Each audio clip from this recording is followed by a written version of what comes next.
Umetnost nas res velikokrat potisne na ali pa celo čez rob.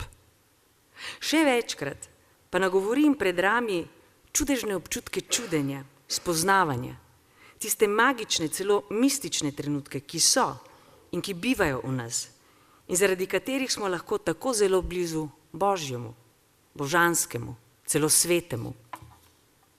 In ko nas potem povsem iznenada zapusti prijatelj in pesnik, spoznamo, da nekega trenutka in čutenja sveta brez njega ne bomo zaznali ali prepoznali nikoli več.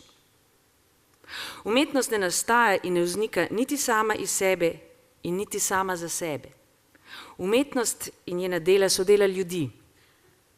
Jezdecev oblakov, frfotavih sanjačev, lovcev metuljev, predrznih vrvohodcev, utopičnih vizionarjev, lucidnih premišljevalcev, neumornih iskalcev tistega nekaj, tistega več, tistega,